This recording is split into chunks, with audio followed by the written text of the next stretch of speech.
على رسول الله الحمد لله والصلاة والسلام على رسول الله سيدنا محمد صلى الله عليه وآله وسلم وبارك. اللهم لا علم لنا إلا ما علمتنا فعلمنا ما ينفعنا وانفعنا بما علمتنا وزدنا علما. On va aller un peu vite aujourd'hui parce qu'on est beaucoup en retard. Je voudrais finir quelque chose avec vous aujourd'hui, Inch'Allah. On s'est arrêté, hadith numéro 29 d'Umdat al-Ahkam, le livre Umdat al-Ahkam, qui est la base ou les bases, les piliers de jugement. On s'est arrêté, hadith numéro 29, qui عن أنس بن مالك رضي الله عنه قال جاء أعرابي فبال في طائفة المسجد فزجره الناس فنهاهم النبي صلى الله عليه وسلم فلما قضى بوله أمر النبي صلى الله عليه وسلم وبارك بذنوب من ماء فأهريق عليه. Hadith dans lequel Anas ibn Malik, le valet du saint prophète Mohammed sallallahu alayhi wa sallam barak, nous explique qu'un jour il y a un bédouin est venu s'arrêter d'un côté des murs de la mosquée et il a commencé à uriner là-bas. Parce que ça consiste à comprendre des choses. Il est musulman, sûr. Mais il ne savait pas qu'on avait aussi un tel lieu sacré où on ne doit pas faire le pipi. Pourquoi? Parce que malgré sa conversion à l'islam, il n'était pas à Médine pour savoir la sacralité de la mosquée. Et vous concevez avec moi qu'à l'époque, il n'y avait pas beaucoup de mosquées. C'est avec le temps qu'il y a eu d'autres mosquées ou d'autres lieux de prière à Médine, même s'il n'y avait pas une autre mosquée plus grande, mais d'autres lieux de prière avec l'accord, bien sûr, de son prophète Mohammed, sallallahu alayhi wa sallam barak, qui acceptait que telle personne fasse prier sa famille, telle personne.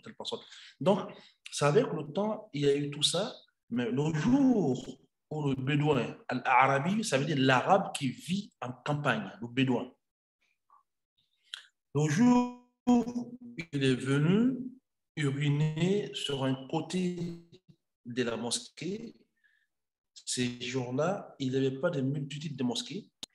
Et le bédouin ne connaissait pas aussi la valeur réelle de, n'est-ce pas, de la mosquée. C'est la raison pour laquelle il n'a pas eu, on va dire quoi, il n'a pas eu des remords en faisant cela. Parce qu'il s'est dit qu'on peut se cacher partout pour faire pipi pourvu qu'on ne te voit pas. Pourtant, il était en face d'un lieu sacré, un lieu saint. Non seulement c'est une mosquée, oui, mais c'est la mosquée de saint prophète Mohammed, sallallahu alayhi wa sallam, donc un lieu saint en islam. Et quand il a commencé à uriner,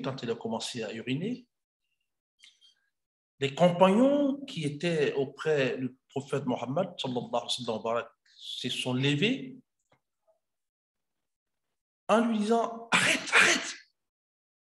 Chacun partait de son côté.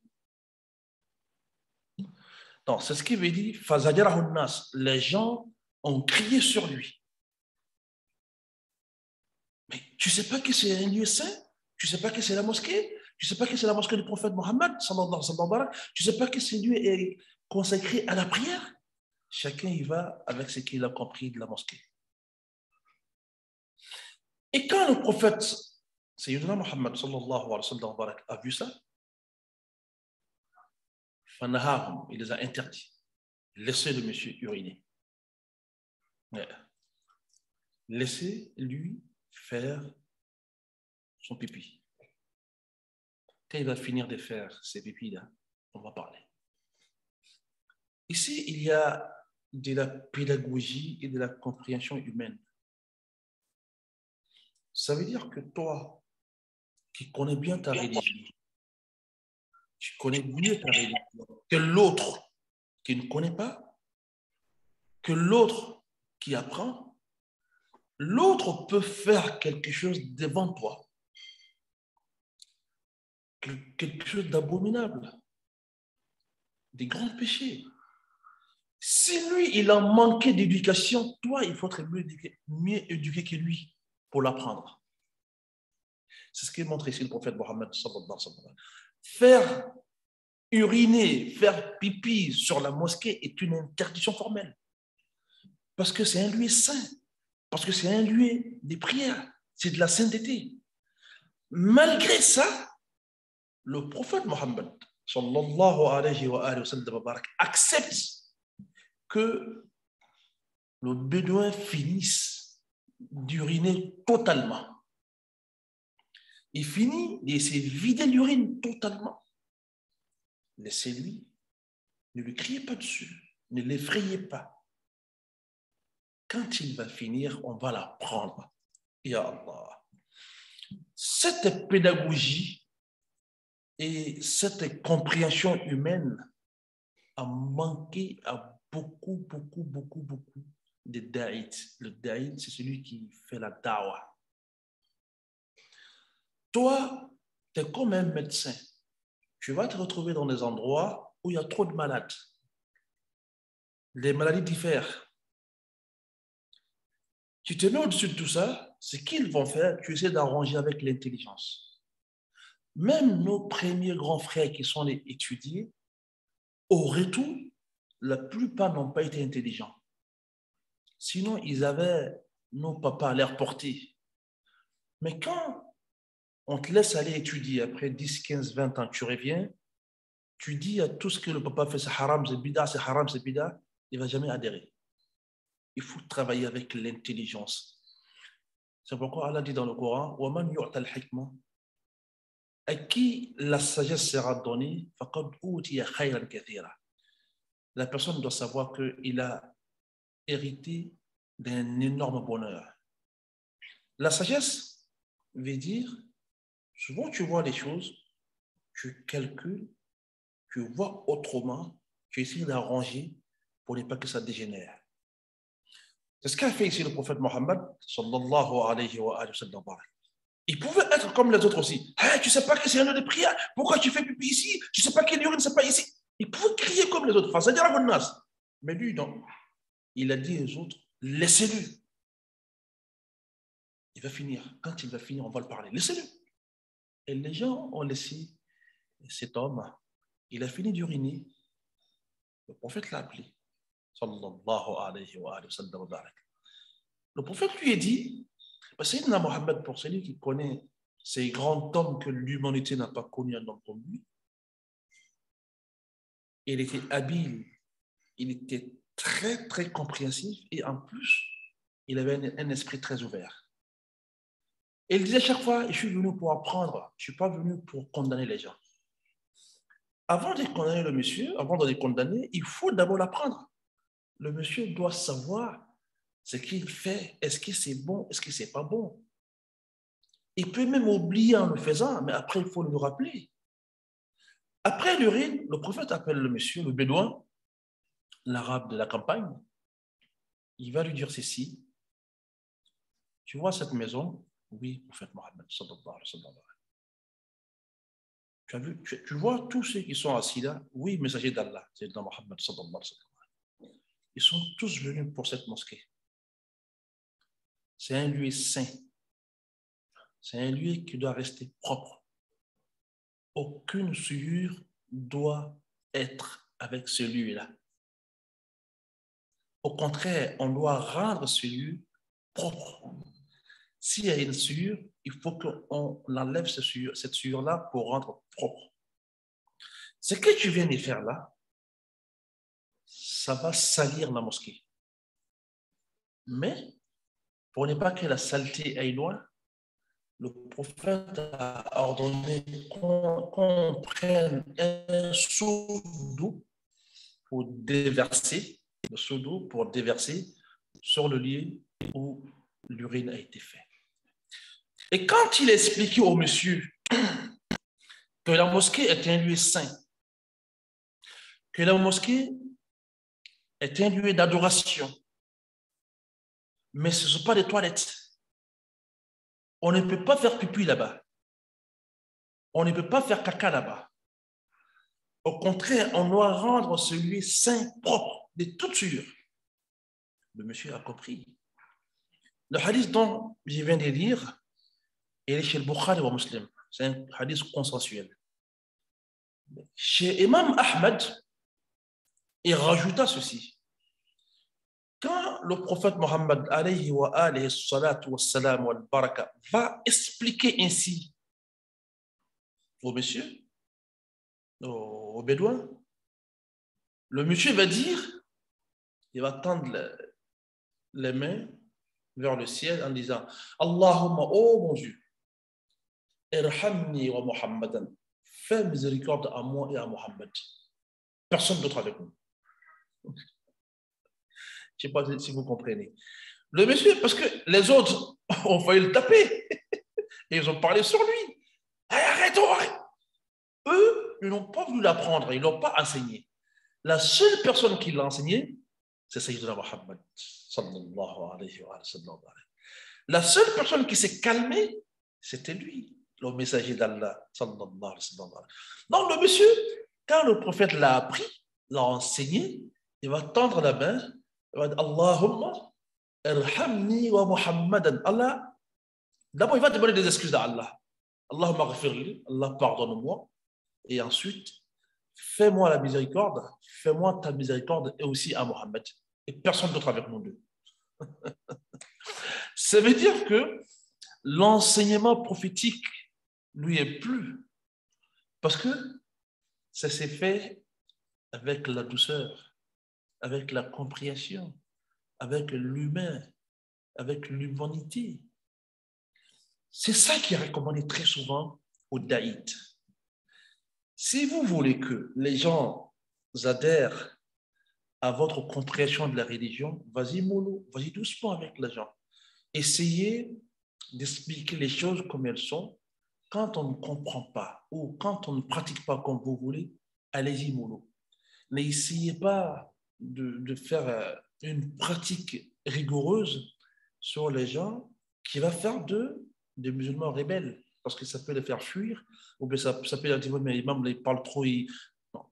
Essayez d'aller avec une explication, avec une exhortation, avec un enseignement, pour que la personne qui vous écoute déjà comprenne quelque chose, et par rapport à cela, il va adhérer à votre idée. Le monsieur a tout de suite, le bédouin a tout de suite adhéré à la prophétie de Sayyidina Muhammad sallallahu alayhi wa sallam barak, parce que le prophète lui a laissé uriner totalement, sans aucune gêne. Après l'urine, le prophète a recommandé qu'on déverse un seau d'eau sur le lieu dont le monsieur a uriné, et après il appelle le monsieur en solo, lui expliquer qu'ici, c'est un lieu saint, on ne doit pas faire pipi, c'est un lieu sacré, on ne doit pas faire ça, on ne doit pas faire ça. Au contraire, même s'il y a ça, c'est nous qui sommes dans l'obligation de rendre ce lieu propre, parce que c'est un lieu dans lequel l'on rencontre Allah subhanahu wa ta'ala. Le monsieur a prié pour lui, il a prié pour le prophète Mohammed sallallahu alayhi wa sallam. Ça veut dire que vous les savants, vous les musulmans, vous tous qui avez, n'est-ce pas, une journée de savoir, vous qui êtes appelés à prêcher pour les autres, parce que c'est ce qu'il disait le prophète Mohammed sallallahu alayhi wa sallam, quand il explique les choses, il dit qu'elle est présent enseigne les absents. En faisant ton enseignement, il faut pratiquer la méthode prophétique. Sallallahu alayhi wa sallam. Sayyidina Mohammed est un pédagogue. Sayyidina Mohammed est un sociologue. Sayyidina Mohammed sallallahu alayhi wa sallam est un psychiatre. Il connaît bien l'humain. Il s'approche à l'humain, il explique sans aucune violence. Vous vous rappelez sûrement un des hadiths que j'ai déjà cité, celui-là même qui avait quitté Yémen. En quittant Yémen, il dit, je viens pour ôter la vie au prophète Mohammed sallallahu alayhi wa sallam. Et quand il va venir, à l'entrée de Médine, il va trouver que le prophète alayhi wa sallam était couché tout seul sous un arbre, tout seul, sans aucune garde. Le plus grand de toute l'humanité. La simplicité, la sobriété. Ah, mais le monsieur va dire, mais, Dieu merci, je partais le chercher là-bas, il est tout seul ici.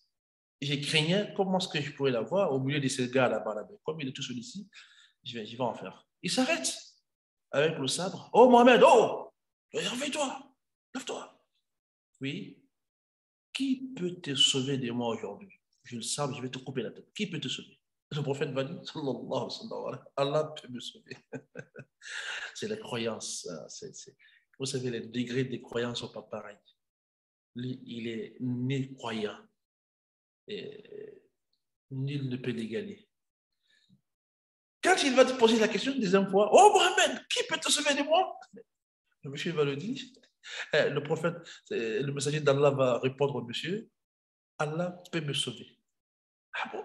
Et une troisième fois, il dit, mais si tu ne parles pas bien, je vais te découper là. Une troisième fois, qui peut te sauver? Je vais te ôter la vie. Le messager d'Allah, Sayyidina Muhammad, sallallahu alayhi wa sallam, va répéter encore, Allah peut me sauver. Sans s'en rendre compte, l'épée va tomber de sa main. Allah lui a sauvé. Et le prophète qui était en bas va prendre l'épée maintenant et va dire, mais toi, qui peut te sauver? Il ne connaît pas Dieu, il ne connaît pas Allah. Qui peut te sauver? Ah, il va dire, sauf si tu me fasses pitié, si tu me fasses une clémence, sauf si tu me fasses une place, sinon, non, personne ne peut me sauver ici. Il n'y a que toi qui peux me blesser. Si tu me fais une clémence, une pitié, une compassion, sinon, c'est fini pour moi. Parce qu'il n'est pas croyant. Le prophète Mohammed, sa croyance a fait que l'épée est tombée, le sabre est tombé de sa main. Et lui, il a repris le même sabre. Il demande à l'autre maintenant, qui peut te sauver de moi? Il dit, sauf si tu me fais une pitié, hein, une clémence, sinon. Le prophète va lui dire, sallallahu alayhi wa sallam, ok, je vais être clément avec toi, mais à condition que tu embrasses l'islam. Le monsieur va dire, non. Si c'est ça, tue-moi. Si c'est pour rentrer dans ta religion, tue-moi. Vous voyez? Mais comme la religion de Mohammed, sallallahu alayhi wa sallam, n'est pas là pour tuer les gens, non, je le dis très souvent, s'il y a une religion qui a mis la barre de la protection humaine et la protection de la vie humaine très haut, c'est l'islam. Il a mis, le prophète a mis la barre très très haut, la barre de la protection de la vie humaine. D'accord. Alors, le prophète va le lâcher. Il va dire, vas-y, partir. Le mec, il va faire quelques pas, il revient. Il va dire, Ashhadu an la ilaha illallah wa ashhadu anna Muhammadan rasulullah sallallahu alayhi wa sallam. La méthodologie, la compréhension humaine. Tu peux faire des choses, tu laisses tomber. Parce que l'humain est plus important que la chose que tu comptes faire. Et il rentre à la mosquée. Omar dit, le prophète, sallallahu alayhi wa sallam, ce monsieur, le hadith, c'est le Bukhari, Muslim, c'est un hadith authentique. Donc là, tu vois ce monsieur-là, il est venu, il te cherche pour te tuer. Il est venu, il te cherche pour te ôter la vie. Omar, oui, est-ce que vous lui avez donné à manger? Ya Allah. Ya Allah.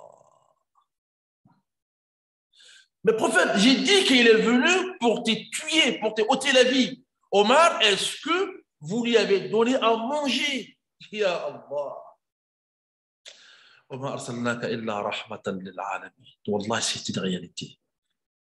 Nous ne t'avons envoyé qu'une miséricorde pour l'humanité tout entière. Allah, c'est vrai. Omar, est-ce que vous lui avez donné à manger? Est-ce qu'il a bu? Non, prophète, donnez-lui à manger, donnez-lui à boire. Le monsieur ne croit pas. Il croyait que quand le prophète va venir, sallallahu alayhi wa sallam, il va demander tout de suite à ce qu'on lui coupe la tête. Non, donnez-lui à manger, donnez-lui à boire. Il fait la prière avec les gens. Après, il dit, libérez le monsieur. Ya Allah, anta rahmatul buhda, ya Rasulallah, sallallahu alayhi wa sallam. Libérez-le. Omar dit, mais prophète, il y a Mohammed, je ne sais pas si tu comprends. Ya Muhammad, sallallahu alayhi wa sallam. Il est venu pour te ôter la vie. Oui, Omar, je sais, mais libérez-le. Cet homme est une leçon pour l'humanité. Wallah, ici, on comprend bien le prophète Mohammed, sallallahu alayhi wa sallam. Même les disputes dans les mosquées, ça va s'arrêter. Même les disputes entre nous, ça va s'arrêter. Parce que il était prêt très souvent de prendre la terre, par terre, pour se coucher, pour, n'est-ce pas, avoir l'islah, la réforme entre nous, la conciliation et la réconciliation. Ils vont donner à manger à ce monsieur, ils vont le libérer. Quand il va sortir de la cour de la mosquée, il va revenir. Il va dire, oh Muhammad, aïna Muhammad. Sallallahu alayhi wa sallam. Aïna Muhammad. Alayhi wa alayhi salatu wa sallam. Il vient de rentrer dans la l'une de ses chambres. Parce que les chambres du prophète étaient juste à côté de la mosquée. Maintenant, vous voyez, la tente du prophète est rentrée dans la mosquée. À l'époque, ce n'était pas dans la mosquée. C'était juste à côté. Alors, le monsieur demandera à ce que le prophète sorte. Quand il va sortir, il va dire Ashhadu an la ilaha illallah wa ashhadu annaka rasulullah. J'atteste qu'il n'y a pas de divinité à part Allah, que toi, tu es l'envoyé d'Allah. Ce sont des méthodes parmi tant d'autres qui a fait de lui le plus grand de l'humanité. Oui. Vous vous rappelez très souvent que quand on parle de lui, c'est fait, c'est beaucoup politique, c'est beaucoup humain. Il respecte l'humain et même l'humain avant tout. Il pouvait dire aux autres, oui, mais allez, ce qu'il fait n'est pas bon. Mais non. Ici, dans le hadith qui est avec nous, il a calmé le jeu, étant un chef suprême, il calme le jeu, il calme ses soldats, laissez le monsieur, il va finir ses urines, après on va parler. Quand il finit, il demande à ce qu'on apporte un seau d'eau et qu'on déverse sur le lieu de pipi. C'est ce qui va se faire. Donc ça veut dire que l'urine est purifiée. La mosquée n'est plus souillée. D'accord? Et après, il appelle le monsieur, il explique. Ici, c'est un lieu sacré. C'est un lieu dont on se rencontre pour Allah, pour parler d'Allah. Ici, ce n'est pas des toilettes pour faire pipi ou besoin. Non, ça doit rester propre parce que Allah est propre et il aime qu'on le croise dans l'état de propreté. Tu dois être propre, tes habits doivent être propres. Le lieu sur lequel tu fais la prière doit être propre aussi. Le monsieur a compris, après il dit Allah, que tu me fasses miséricorde pour moi et Mohammed, personne d'autre avec nous. On va finir avec hadith numéro 30. Hadith numéro 30, qui est hadith consensuel aussi. An Abi Huraira. Ici, c'est Abu Huraira, mais ce même hadith est venu ici chez Ibn Omar. Le fils d'Omar aussi a relaté le même hadith. Donc, c'est un hadith qui va aller jusqu'à Tawatur, c'est-à-dire que beaucoup de Sahaba ont entendu le prophète dire. Qu'est-ce qu'Abu Huraira nous dit ici? سمعت رسول الله صلى الله عليه وسلم مبارك يقول الفطرة خمس الختان والاستحداد وقص الشارب وتقليم الأظافر ونتف العطر. Ce hadith, il y a un autre qui va en faire 10. Et ici, on a 5. Donc, on va s'arrêter aux 5. Quand on va arriver au hadith qui en fait 10, on va expliquer ça. C'est quoi la fitra? La fitra, c'est un mot arabe. Pour trouver, n'est-ce pas, l'explication en français, ça sera un peu compliqué, on va dire. Mais on va essayer. Quand on est dans la fitra. Donc ici, c'est l'islam. Le prophète nous enseigne, sallallahu alayhi wa sallam, que Allah, Jalla Sha'nu subhanahu wa ta'ala, il fait naître tous les enfants dans la fitra, dans la religion. Mais étant tout petit, Satan vient nous transformer cette religion à une autre pour l'avoir. Il dit aussi, tous les nouveau-nés naissent, n'est-ce pas, dans la fitra. Donc, toujours ici, c'est la religion. Mais ce sont ces deux parents qui vont faire de lui un chrétien, un juif, un athée ou un adorateur du soleil. Ça, c'est la fitra. Deuxièmement, la fitra s'explique la nature, le naturel, la nature primordiale, la nature de l'homme, la tradition inculquée à nous, la nature recommandée islamiquement. Tout ça, c'est le fitra. Je cherche toujours à vous expliquer le mot al-fitra. L'état de la pureté. Ici, le prophète veut expliquer à ses compagnons qu'il y a 5 choses qui font partie de naturellement propres. D'accord? Il y a 5 choses. Ces 5 choses font partie de la nature propre, de la prime nature propriété, de la pureté naturelle, de la propriété normalisée. D'accord? C'est ce qu'il veut expliquer à ses compagnons ici. 5 choses sont dans la nature des propriétés. C'est-à-dire que tu ne peux pas te dire que tu es propre naturellement si tu ne pratiques pas les 5 choses. Même si, à ton avis, tu es propre. Parce que la nature demanderait que tu les pratiques pour être propre. Sauf que parmi ces 5 choses, il y a des choses de l'islam, de la religion.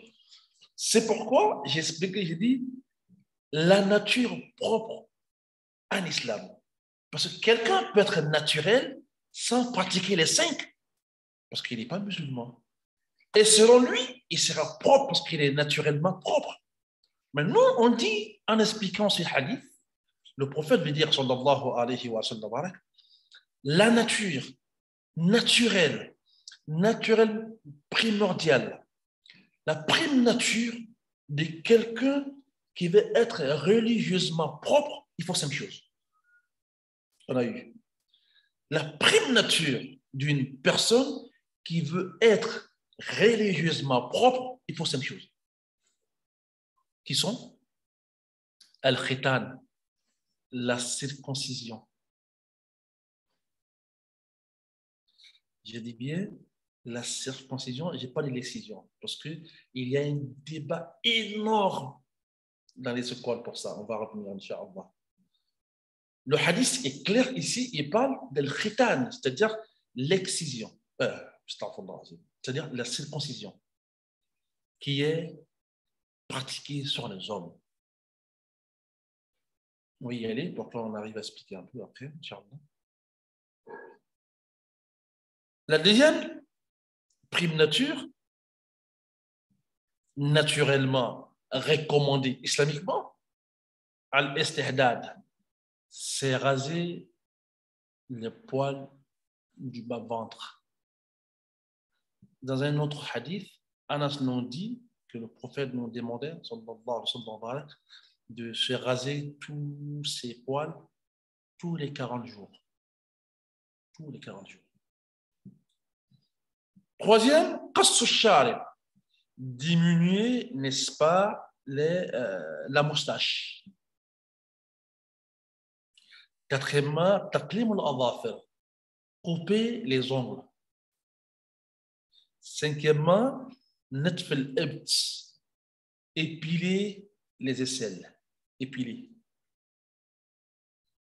Ou autrement dit, les arracher par force, si tu peux. D'accord?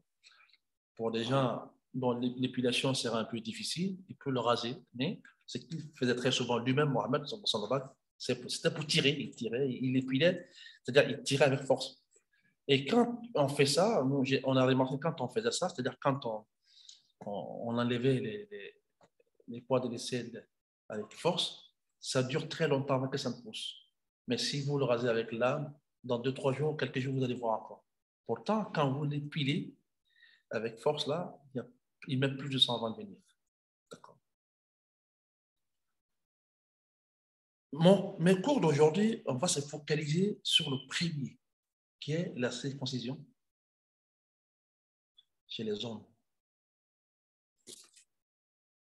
Pourquoi j'ai dit ça, chers musulmans? Parce qu'il y a un débat.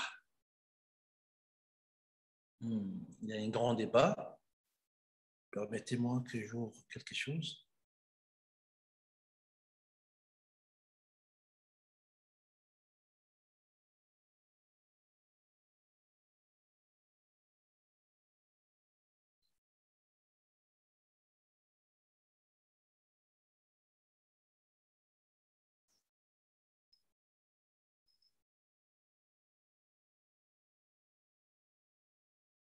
Ouais.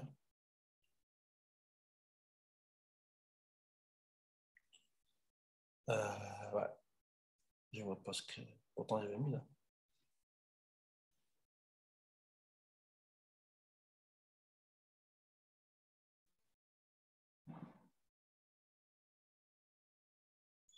D'accord. Bon. Je ne retrouve pas, mais on va y aller. C'est quoi le statut juridique de la circoncision? Je ne parle pas de l'excision d'abord. La circoncision a, d'après les savants, deux avis dans les 4 écoles. Il y a un avis qui dit que c'est sunna. Si vous le faites, alhamdulillah. Si vous ne le faites pas, vous ne pouvez pas être condamné. C'est l'avis d'Abu Hanifa et l'avis d'Imam Malik, qui disent que c'est sunna, c'est recommandé que vous fassiez, n'est-ce pas, la circoncision. Un homme doit être circoncis, mais ce n'est pas une obligation avec leurs preuves. Deuxième avis, qui est l'avis d'Imam Shafi et Imam Ahmad, disent que c'est une obligation. Le musulman doit être circoncis. Le premier groupe nous dit que, et ils disent que ce n'est pas obligatoire parce qu'ils ne voient pas un hadith qui rend ça obligatoire. Le hadith qui est avec nous montre que c'est la sunna parce que le prophète a dit la prime nature dans la religion. Il n'a pas dit obligé dans la religion. Ils disent aussi que quand on sillonne les avis, les hadiths, on ne trouve pas un hadith bon dans lequel le prophète va dire obligatoirement il faut que tu sois circoncis pour être musulman. Donc, selon eux, la circoncision est une recommandation, sunna mustahabba ou sunna muakkada. Mais laysa wajiban, ce n'est pas une obligation. On peut être musulman, ne pas être circoncis et on pratique sa religion. L'autre groupe va dire non, on ne peut pas être réellement un musulman sans être circoncis. On parle toujours des hommes. Leur preuve, Allah nous dit dans le Coran, suivez les pas d'Abraham, qui a été l'ami d'Allah. Et Abraham, qui est le père du monothéisme, lui-même, il s'est circoncis quand il a dépassé les 80 années. Donc, ça a pris ses sources là-bas. Si Allah demande au saint prophète Mohammed sallallahu alayhi wa sallam de suivre obligatoirement les traces d'Abraham, et alors qu'Abraham s'est circoncis, donc ça devient une pratique obligatoire chez le prophète Mohammed, sallallahu alayhi wa sallam, d'après Imam Shafi et Imam Ahmed. Et ils vont aller loin en disant que il y a bien un hadith dans lequel un monsieur se serait converti à l'islam. Il est venu voir le prophète Mohammed, sallallahu alayhi wa sallam. Je me suis converti à l'islam. Alors le prophète va lui dire alors, va laver la janaba et fais-toi circoncis. Donc, sauf que le premier groupe dit que ce hadith, il est daïf, ce n'est pas un bon hadith, hadith malade. On ne peut pas prendre un hadith malade pour faire quelque chose d'obligatoire. On a bien vu le hadith, mais on a étudié, le hadith, il n'est pas bon. On ne peut pas prendre un hadith malade, un hadith faible, pour rendre quelque chose d'obligatoire. Le deuxième groupe qui dit que c'est obligatoire dit que l'islam est une religion de propreté. Alors, on ne peut pas être propre, d'après Imam Shafi'i et Imam Ahmed, sans autant ôter ces petits bouts de peau en dessous de laquelle il peut se réunir beaucoup d'impuretés. Le premier groupe dit que ce n'est pas vrai. Même celui qui n'est pas circoncis, il peut, excusez-moi le terme, se déculotter de temps en temps pour rendre propre là-bas. Vous voyez, c'est une question qui est très acharnée entre les savants. Mais, malgré que ce soit sunna, c'est fortement recommandé. Pour ceux qui disent que ce n'est pas obligatoire, mais l'autre groupe qui dit que c'est obligatoire, c'est ce groupe que moi je supporte. C'est ce groupe que je supporte, ceux qui disent que c'est obligatoire, mais quand on ne connaît pas, on apprend, on montre aux gens. Wallahu a'lam. Vous voyez déjà qu'on se dispute sur l'homme, plus pour raison de la femme. Plus pour raison de la femme. Quand on va arriver à l'excision des femmes, étonnamment, il n'y a aucun hadith bon dedans. Les 5, 6, 7 hadiths qui y sont, ils sont tous daïfs. Oui, ça c'est sûr et certain. Ce n'est pas moi qui le dis, c'est ceux qui maîtrisent le hadith qui le disent. Le hadith qui disait que le prophète a vu Umm Jamila. Umm Jamila, qu'est-ce que tu comptes faire? Ah, non, je vais exciser une fille de l'autre côté. Ah, Umm Jamila, su que tu vas, vas-y doucement, n'enlève pas toute la peau, parce que c'est son plaisir, c'est son mari, et c'est bien à regarder. C'est bien. Tous ces hadiths, tous les hadiths qui parlent de l'excision sont des hadiths daïfs. Il y en a qui va dire, le prophète a dit à celle qui pratiquait, pratique doucement avec les filles, enlève une toute petite partie des peaux, parce que c'est son plaisir à elle, et aussi ce serait bien admirable quand tout n'est pas ôté, etc. Mais tous ces hadiths qui parlent de l'excision, ce sont des hadiths daïfs. Mais étonnamment, tous les madhahib, c'est-à-dire tous les 4 écoles juridiques, disent que c'est la sunna. Je ne sais pas si on comprend. Les hadiths qui sont tous des hadiths daïfs. Mais toutes les 4 écoles juridiques disent que c'est la sunna que la femme soit excisée. Quand il y a eu la découverte parmi les scientifiques du XXe siècle, à partir de 1960, ça a commencé à venir. Les scientifiques disent que, en notant ce que vous enlevez aux filles, excusez-moi le terme, c'est une mutilation. Ça peut causer des maladies. Ça peut aussi engendrer de l'hémorragie. Ça peut même causer des pertes de vie humaine pendant l'accouchement.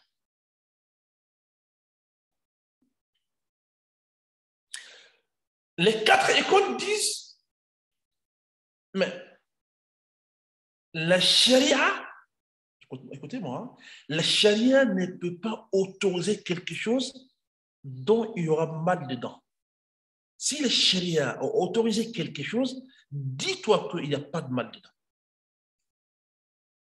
Au contraire, par exemple chez les Malikites, une femme qui a été excisée, c'est une femme respectée parce qu'elle aura moins de libido, elle donnera plus de temps à son mari pour faire son adoration. Ce qu'il était réel avant, ce n'est pas le cas aujourd'hui. Donc, on va se heurter à des très grandes difficultés. On est dans le XXe siècle. La science moderne nous dit qu'on ne doit plus exciser les filles. C'est une mutilation. C'est même condamné dans tous les pays de l'Occident. C'est condamné 10 ans de prison ferme avec une amende allant jusqu'à 500 000 francs, 500 000 euros. Alors, on repose la même question aux deux grands centres de fatwa. Avant qu'on arrive en Europe, hein, je ne parle pas d'abord des conseils européens, des fatwas, je ne parle pas de ça. Je parle des deux grands endroits dont les fatwas venaient, qui sont l'Arabie Saoudite et l'Égypte. L'Arabie Saoudite avait pour maison mère Makkah et Riyad, parce que les deux travaillaient ensemble. C'était Dar al-Iftah, la maison qui donne les fatwas. L'Égypte avait pour Azhar. Le pôle de Azhar est juste à côté des centres de fatwa de l'Égypte, qui était aussi commandé jusqu'à aujourd'hui aux Azharites, c'est ceux qui font leurs études à Azhar. Dans le XXe siècle, ces deux grandes institutions islamiques vont légiférer. Écoutez-moi très bien. L'Arabie Saoudite va rester dans les textes d'Imam Malik, dans les textes d'Abu Hanifa, dans les textes de Shafi'i, dans les textes d'Ahmad, en disant que pratiquer l'excision sur les filles reste sunna parce que nos écoles ont vu que c'est de la sunna. Malgré, je dis bien, malgré qu'aucun des 5 ou 7 hadiths qui y sont ne tient la route. Malgré. Aucun ne tient la route. Ils sont tous des hadiths daïf. Ils disent que si les savants ont légiféré ainsi, c'est certain que ces savants ont trouvé les gens en train de faire et qu'il n'y a pas eu d'interdiction. Et c'était même le cas avec le prophète Mohammed, sallallahu alayhi wa sallam, qui a trouvé cette pratique en Arabie. Ils étaient très nomades, des personnes qui se déplacent. Et ils se déplaçaient souvent sans leurs femmes pour aller faire un petit bout de temps là-bas, 6 mois, 7 mois, 8 mois, 1 an, pour revenir. Et chaque homme préfère, quand il va revenir d'un déplacement de 6 mois, d'1 an, qu'il vienne trouver sa femme intacte. Donc le prophète Mohammed, sallallahu alayhi wa sallam, ce n'est pas lui qui a insulté. Il a trouvé cette pratique, on l'a pratiquée déjà en Arabie. Mais bizarrement, il n'y a aucun hadith non plus qui l'interdit.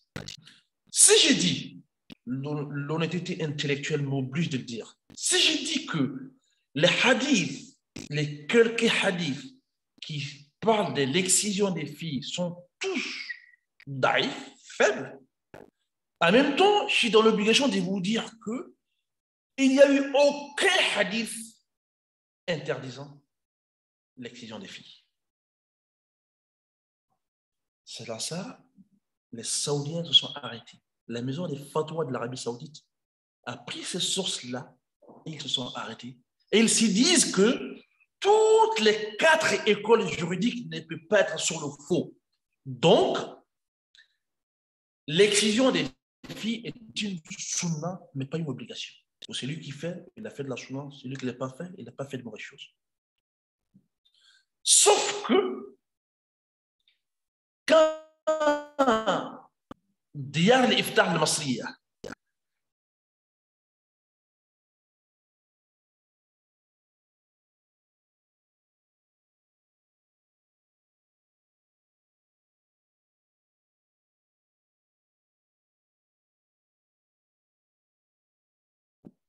Allô? Oui, c'est bon. Maintenant, c'est bon, on attend. Bon, d'accord, Dieu merci. Je crois qu'il y a eu un problème de connexion ici. Hein. Oui. Sauf que quand c'est la chambre institutionnelle égyptienne qui donne la fatwa en Égypte, va prendre cette affaire en charge, elle va mandater, je dis bien, elle va mandater des médecins qui ont l'agrégation en médecine pour étudier le phénomène. Est-ce que ce que l'Occident nous dit là, c'est vrai? On ne peut pas faire confiance à ces Occidentaux-là. Est-ce qu'ils disent ce qu'ils disent, c'est vrai?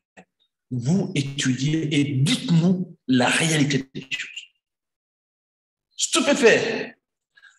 Tout ce que l'Occident a dit, ces savants musulmans médecins découvrent textuellement pareil. Oui, une femme excisée est, n'est-ce pas, exposée à beaucoup de choses que celles non excisées. Même dans la contraction des maladies sexuellement transmissibles, une fille excisée a 150 000 fois de chances d'attraper vite que l'autre qui n'est pas excisée. Après le rapport de ces médecins musulmans agrégés en médecine, ils connaissent leur religion et ils connaissent leur boulot, ils ont témoigné que l'excision des filles comporte des problèmes. Et là, la chambre des institutions égyptiennes qui donne la fatwa va donner cette fatwa. Exciser les filles est haram. Un coup de massue sur la tête de ceux qui se disent qu'ils défendent la charia. C'est très important ce que je vous dis là. Ça, c'est les dessous de savoir.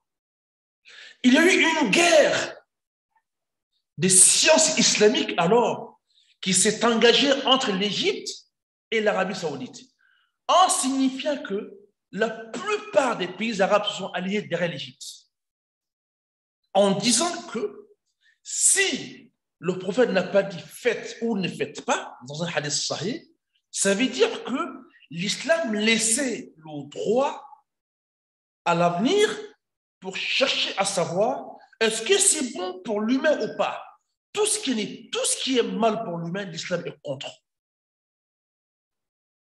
L'Irak, Syrie, Maroc, Algérie, tout le monde, ils ont tous suivi la vie égyptienne. Aujourd'hui, la vie saoudienne reste minime, reste minoritaire, même si c'est la vie-là, c'est la vie-là que les 4 écoles juridiques supportent. J'explique bien, parce que c'est des choses qu'on sera interrogé demain. Il faut toujours expliquer ce que l'on sait. La chambre des institutions des avis de l'Arabie saoudite reste dans la sunna des 4 écoles juridiques, en disant que si vous excisez les filles, vous avez pratiqué la sunna. N'oubliez pas que la sunna, c'est 3 choses. C'est qu'a fait le prophète Mohammed, sallallahu alayhi wa sallam. C'est qu'a vu les messagers d'Allah, sallallahu alayhi wa sallam. Et c'est qu'il a dit de faire. Il a fait, il a dit de faire ou il a vu sans rien dire. On va demander les hadiths. Est-ce que dans le temps prophétique, les femmes continuaient à exciser? Oui. Est-ce qu'il y a eu une interdiction? Non. Donc, la chambre des avis islamiques de l'Arabie saoudite reste là-dedans. Par contre, l'autre chambre aujourd'hui qui est minoritaire dans la science islamique, dans les pays, dont les pays musulmans, même aujourd'hui, je vous dis, même aujourd'hui, l'Arabie Saoudite, l'excision est devenue très minime. Je ne dis pas qu'il n'y en a pas. Mais allez-y, même sur Internet, on peut le contrôler. Les filles excisées aujourd'hui en Arabie Saoudite, pour ne pas dire qu'il n'y en a pas, c'est très rare. Parce que on a voulu ici faire une compatibilité entre la science islamique et la science humaine réelle qui est là. Est-ce que quand quelque chose n'est pas bon pour l'humain, l'islam consolide ça ou l'islam est contre cela?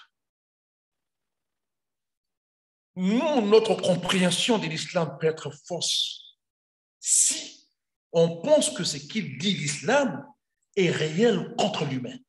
L'islam, les ulémas de la charia nous disent que la charia est venue, n'est-ce pas, pour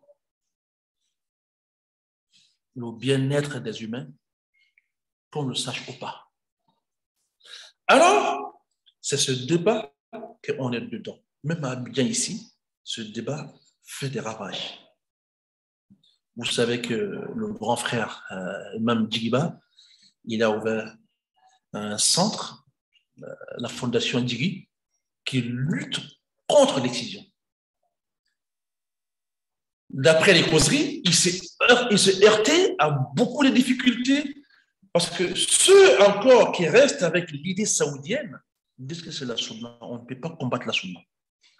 Vous comprenez? Et ceux qui disent non, la science contemporaine confirme quelque chose pour nous. Et si la finalité de la charia est vraiment pour nous rendre heureux, pour faire de nous ce qu'on veut, pour l'humain exact, l'islam ne peut pas instaurer quelque chose qui serait contre l'humain. Et si les études montrent que l'excision d'une femme, ça cause beaucoup de problèmes, même, excusez-moi, intimement parlant, souvent il y en a qui ne ressentent rien. Souvent même ces femmes-là poussent leurs maris à aller dehors parce qu'elles trouvent que leurs maris sont trop demandeurs. Parce qu'elles ont été excisées. Et constat fait, les filles non excisées sont très moins, je ne dis pas que ça n'existe pas, sont très moins qui disent à leur mari, non, moi je suis fatiguée. Ça veut dire que humainement, une femme non excisée arrive à remplir le devoir conjugal à 100% ou à 90%. Pourtant, l'autre femme excisée n'arrive pas souvent. J'étais, comment on appelle, en discussion avec quelqu'un qui me disait que lui d'assister un monsieur qui a 3 femmes. Les 3 sont excisées, mais il a un problème de sexe encore. Et il se trouve que oui, mais on est fatigué. Non. Souvent, ce n'est pas la fatigue, souvent, c'est parce qu'on les a enlevés le plaisir qu'il devait y avoir.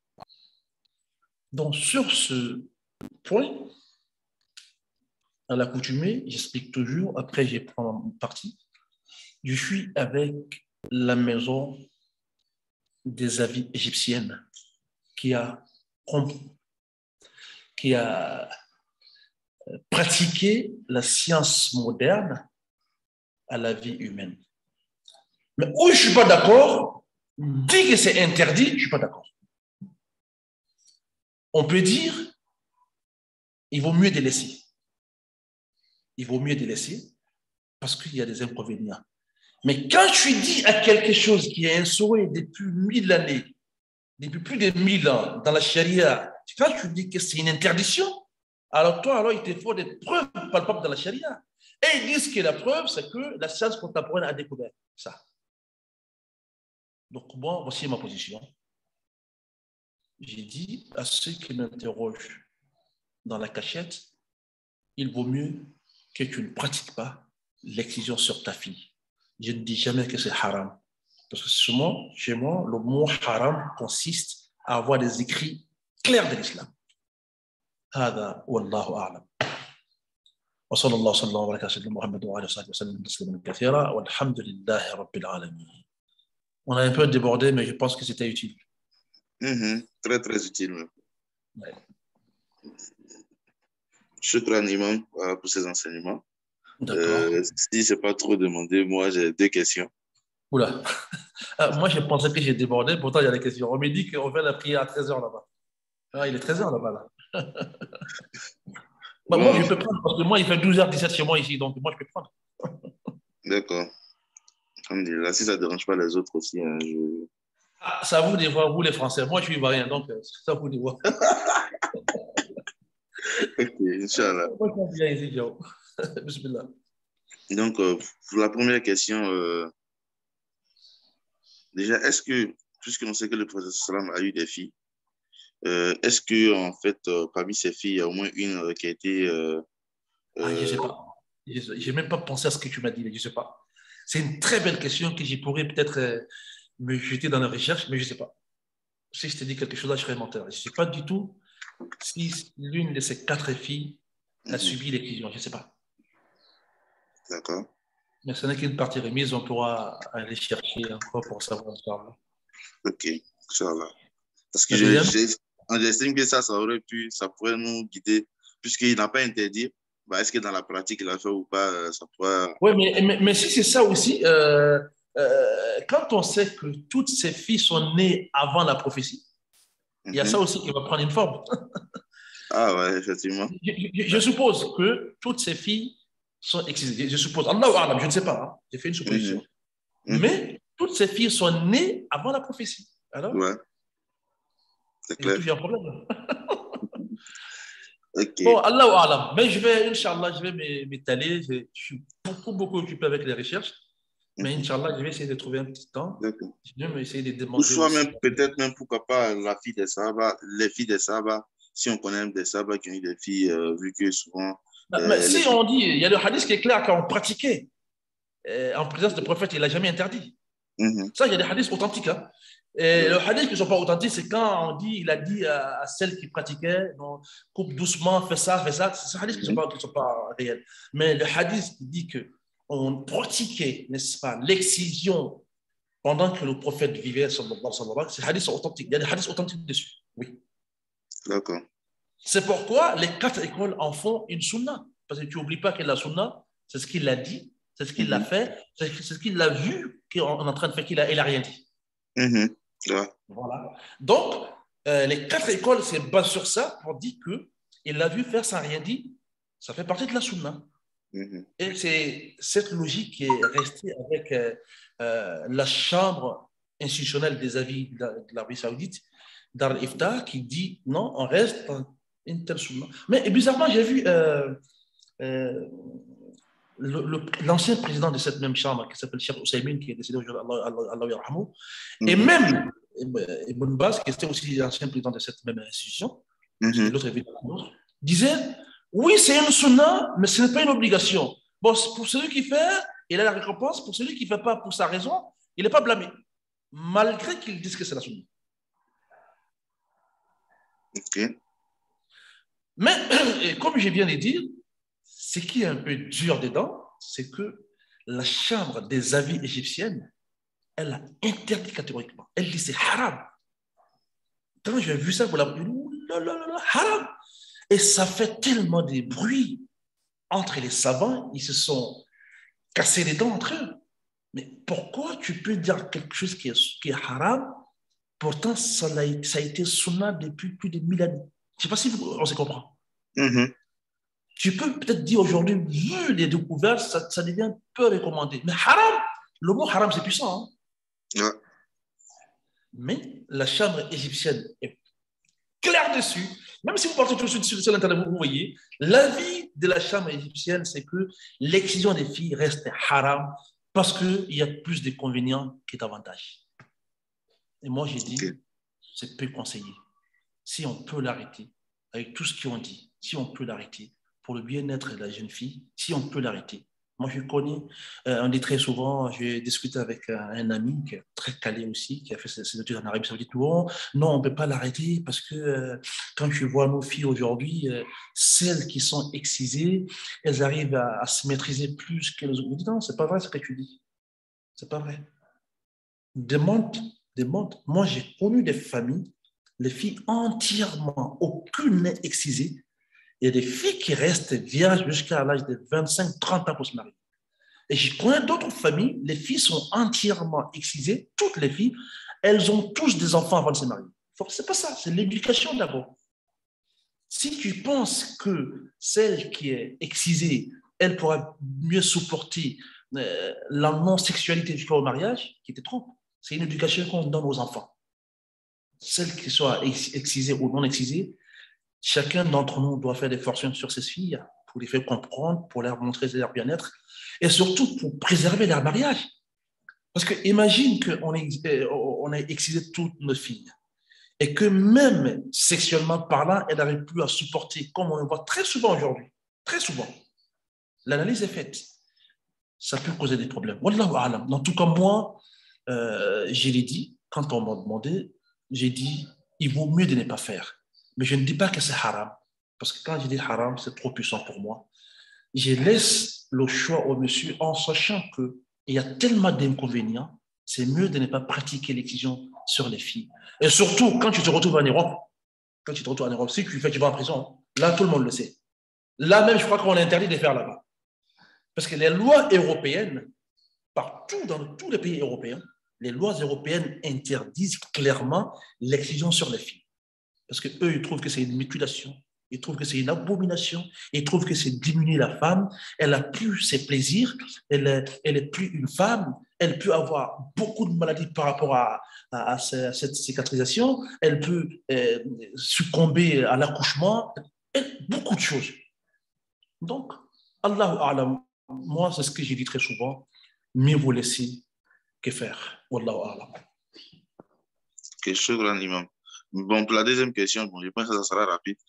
En fait, il y a un médecin à Abidjan là-bas, qu'on appelle le réparateur des femmes, qui, lui, en fait, voilà, essaie on va dire, de corriger.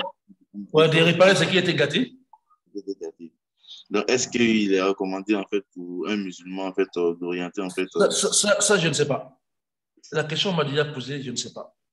Parce que pour donner un avis juridique sur quelque chose, il faut avoir les tenants et aboutissants. Il faut tout maîtriser. Je ne sais pas comment il travaille, je ne sais pas qu'est-ce qu'il fait. Est-ce que c'est bon, est-ce que c'est pas bon? Je ne sais pas. Seulement, je sais qu'il y a un médecin qui pratiquait aux États-Unis et ils ont trouvé que les filles qui ont eu recours à cette chirurgie sont devenues très dangereuses parce que ça fait qu'elles ont pris plus de libido que les autres filles. Il y a des filles même qui ont fait témoignage, elles ont fait après, elles sont allées enlever parce qu'elles devenaient insupportables. Quand elles voient un homme, c'est comme si elles voulaient tomber dessus. Donc, Allahu A'lam. Ce monsieur qui est à Abidjan, on m'a déjà parlé de lui, je ne le connais pas, je ne connais pas ses pratiques, je ne sais pas comment il fait. On dit il répare, excusez-moi le terme, le clitoris, pour ceux qui a été chose. Donc, Allahu A'lam, je ne sais pas ce qu'il fait. Je ne sais pas du tout, je ne peux pas donner un avis sur quelque chose que je ne sais pas. Allahu A'lam. Ok, shukran, imam. Ok, bon, on va s'excuser parce qu'il commence à faire un peu tard. Hein? Chacun d'entre nous va vaguer à ses occupations. On va faire le dua final. Allahumma la ilma lana illa ma 'allamtana fa'allimna ma yanfa'una wanfa'na mimma 'allamtana wa zidna ilma. اللهم لا علم لنا إلا ما علمتنا فعلمنا ما ينفعنا وانفعنا مما علمتنا وزدنا علما اللهم لا علم لنا إلا ما علمتنا فعلمنا ما ينفعنا وانفعنا مما علمتنا وزدنا علما والحمد لله رب العالمين اللهم إنك عفو تحب العفو فاعف عنا اللهم إنك عفو تحب العفو فاعف عنا اللهم إنك عفو تحب العفو فاعف عنا اللهم أنت خلقتنا وأنت تهدينا وأنت تطعمنا وأنت تسقينا وأنت تميتنا وأنت تحيينا وأنت على كل شيء قدير اللهم رحمتك نرجو فلا تقلنا إلى أنفسنا طرفة عين ولا أقل من ذلك وأصلح لنا شأننا كله لا إله إلا أنت نستغفرك ونتوب إليك اللهم احفظنا واحفظ إسلامنا اللهم احفظنا واحفظ ديننا اللهم احفظنا بحفظك الجميل اللهم احفظنا حفظا جميلا لا إله إلا أنت اللهم إنا نخافك ونخشاك احفظنا من كل سوء يا رب العالمين إن الله وملائكته يصلون على النبي أيها الذين آمنوا صلوا عليه وسلموا تسليما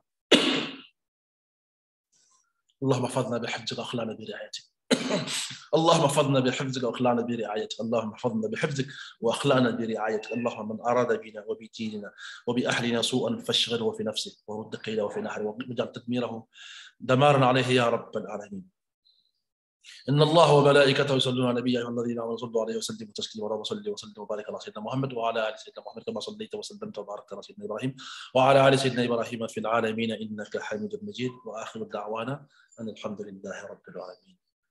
Samedi prochain, Inch'Allah. Salam wa rahmatullahi wa barakatuh.